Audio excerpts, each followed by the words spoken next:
இன்னைக்கு செல்ஃபோனால் பல பாதிப்புகள் உண்டாகுது. செல்ஃபோனு நல்ல விஷயத்துக்கும் பயன்படுது, தீய விஷயத்துக்கும் பயன்படுது.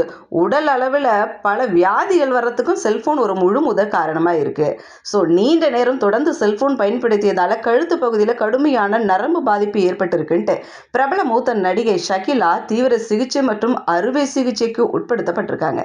படுக்கையில் ஒரு பக்கமாகவே சாஞ்சு படுத்துக்கிட்டு மணிக்கணக்கில் கேம்கள் விளையாடுறதும் இன்ஸ்டாவில் ரீல் பார்க்கறதுமே தன்னுடைய நரம்பு மண்டலம் கடுமையாக பாதிக்கப்பட்டது காரணம்னு சொல்லியிருக்காங்க.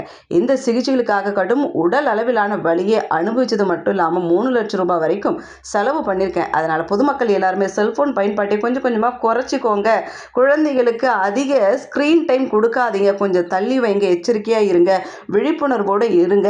இப்போவே பிள்ளைங்களுக்கு நம்ம இதெல்லாம் ப்ராக்டிஸ் பண்ணாதான் அவங்களோட எதிர்காலம் உடல் அளவிலும் மனதளவிலும் நல்லா இருக்கும்ன்ட்டு ஷகிலா ஒரு நீண்ட பதிவை வெளியிட்டிருக்கிறாங்க. ஃபாலோ பண்ண முடியுமா? ட்ரை பண்ணி பார்க்கலாம்.